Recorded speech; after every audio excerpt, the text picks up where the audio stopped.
아마도 초등학교 3학년, 4학년 때라고 생각한다. 나 때에는 게임이 없지는 않았지만 게임보다 밖에서 노는 일이 많았다. 나도 학교에서 집으로 돌아오자마자 책가방을 집어 던지고 밖으로 놀러 나갔다.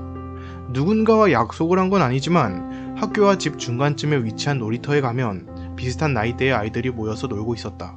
그래서 같은 학교, 같은 학년의 아이가 있으면 그 녀석들과 놀았다. 그런데 모여있는 아이들이 다른 학년이고 서로 모르는 경우라면 거기서 가장 나이가 많았던 아이가 나와서 같이 놀 수 있는 방법을 생각해 모두 함께 놀았다. 이렇게 특별할 것 없이 평범하게 지내던 어느 날, 여름쯤의 일이었을까. 그날도 나는 놀이터에 갔다. 근데 정말 드물게 놀이터엔 아무도 없었다. 어쩔 수 없이 나는 자전거를 세워두고 혼자 그네를 타고 다른 사람이 오기를 기다렸다. 그랬더니 한 남자아이가 왔다. 그 아이는 나랑 같은 학년이지만 다른 반 아이였다.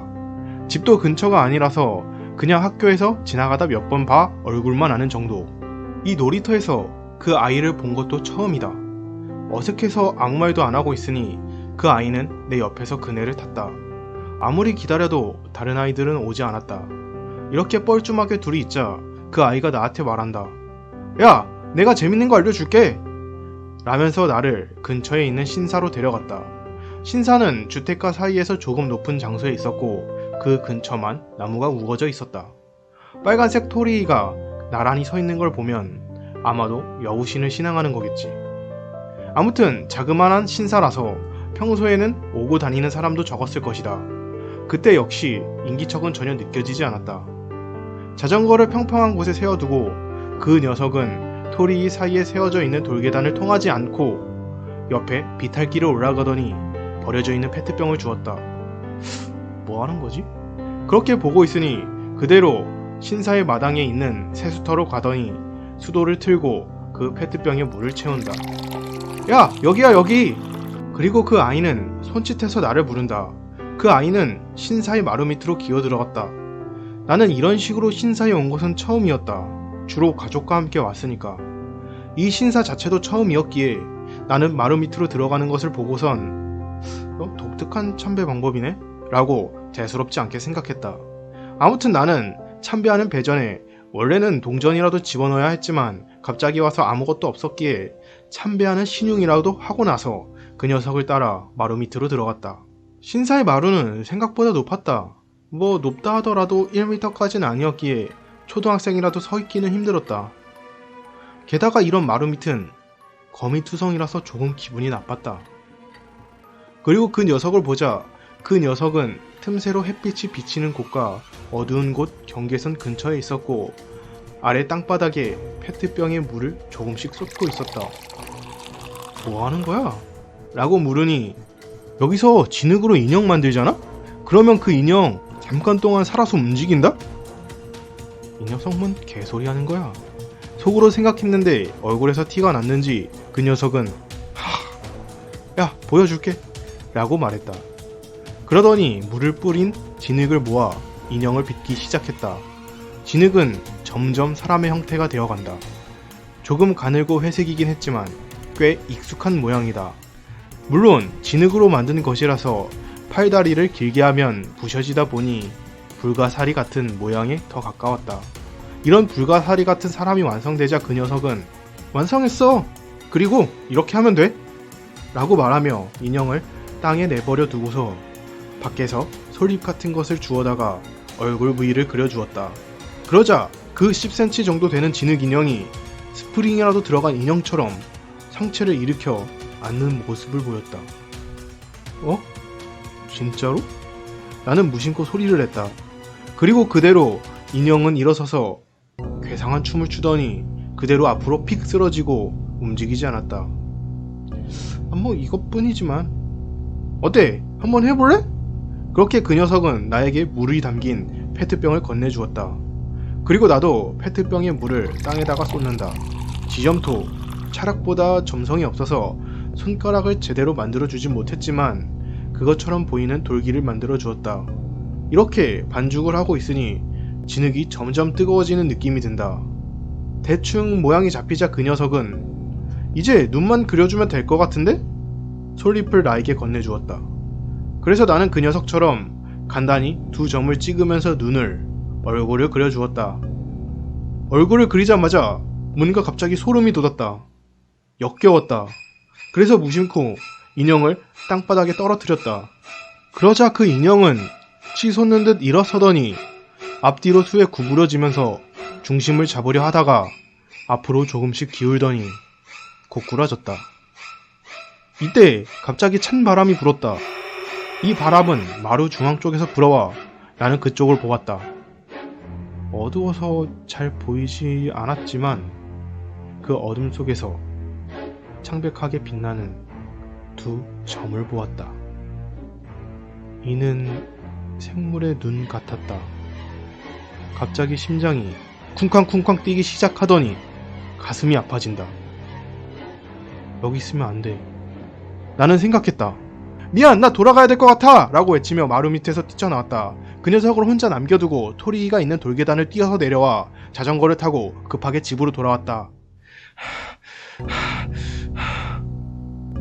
숨은 차지만 그래도 가슴이 아픈 느낌은 사라졌다. 이 이후로 그 녀석과는 학교에서도 공원에서도 만나서 이야기할 일은 없었다. 그런데 조금 시간이 흐른 뒤 나는 그 녀석과 같은 운동회 준비위원회가 되었다.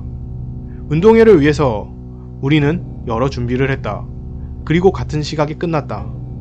야, 얼마 전에 우리 같이 진흙 만들었잖아. 나 이제 더 오래 움직이는 법 알아냈다?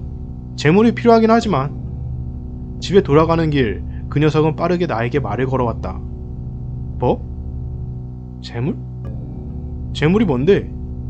개구리나 붕어, 생물의 내장을 진흙에 섞어서 만드는 거야. 그러면 적어도 일부는 춤추더라? 뭐? 어떻게 그딴 생각을 한 거야? 계시가 있었어. 다음은 이렇게 해라, 저렇게 해라.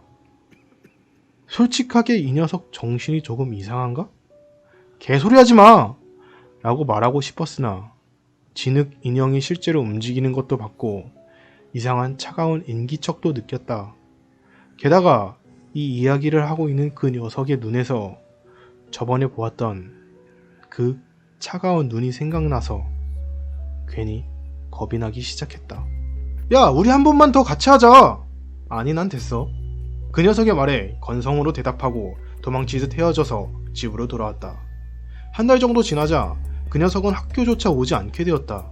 그 녀석의 같은 반 친구의 이야기로는 그 녀석은 우리가 학교에 있을 시간에 양동이를 들고 산이나 강가를 돌아다니고 있다고 한다.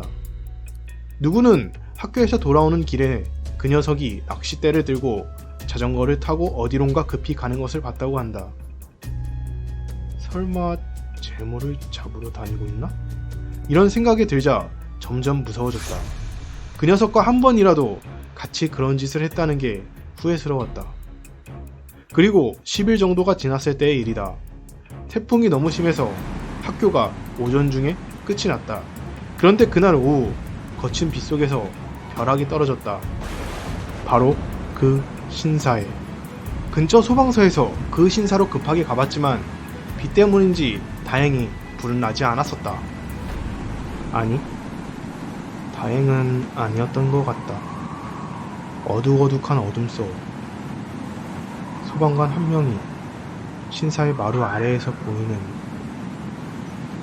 아이의 한쪽 다리를 발견했다. 그 녀석이 죽었다. 여기서부터는 그 아이에 대한 단순 소문이라 사실인지는 확실하지 않다. 물론 경찰이나 목격자, 그 녀석의 부모님은 확실한 상황은 알겠지만 따로 확인해 본 적은 없다. 뭐 이런 소문이 진짜라면 그 사람들이 퍼뜨린 거겠지. 그 녀석은 비옷을 입고 있었다고 한다. 그런데 비옷으로 가려지지 않는 그 녀석의 손이나 얼굴 부분에 지름 5m의 구멍이 수없이 뚫려 있었다고 한다.